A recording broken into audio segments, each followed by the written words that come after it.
সব তীর্থ বারবার গঙ্গাসাগর একবার। ৯ জানুয়ারি থেকে ১৬ জানুয়ারি এটি চলবে গঙ্গাসাগর মেলা। এই গঙ্গাসাগর মেলায় দেশ বিদেশ থেকে আসা পর্যটক ও শ্রদ্ধালুরা আনুমানিক কয়েক লক্ষ মানুষের সমাগমে প্রত্যেক বছরই ঘটে এবং তাদেরই নিরাপত্তা নিয়ে রাজ্য সরকারের জায়গায় জায়গায় হেলথ চেক আপ ক্যাম্প, বিশেষ শ্রদ্ধা সহায়তার জন্য কেন্দ্র ও তাদের নিরাপত্তার জন্য পুলিশের ব্যবস্থা করা পদক্ষেপ নেয় রাজ্য সরকার।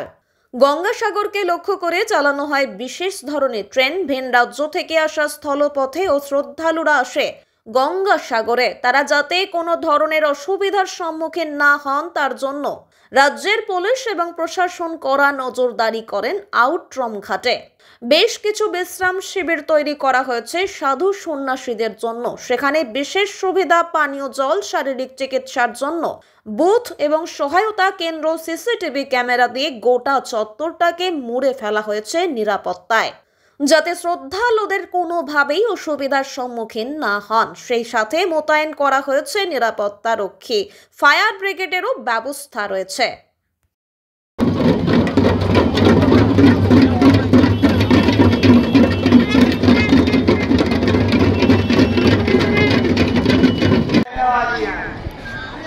आबाद की औरत जो वहाँ खूबसूरत लड़की रहने वाली हैं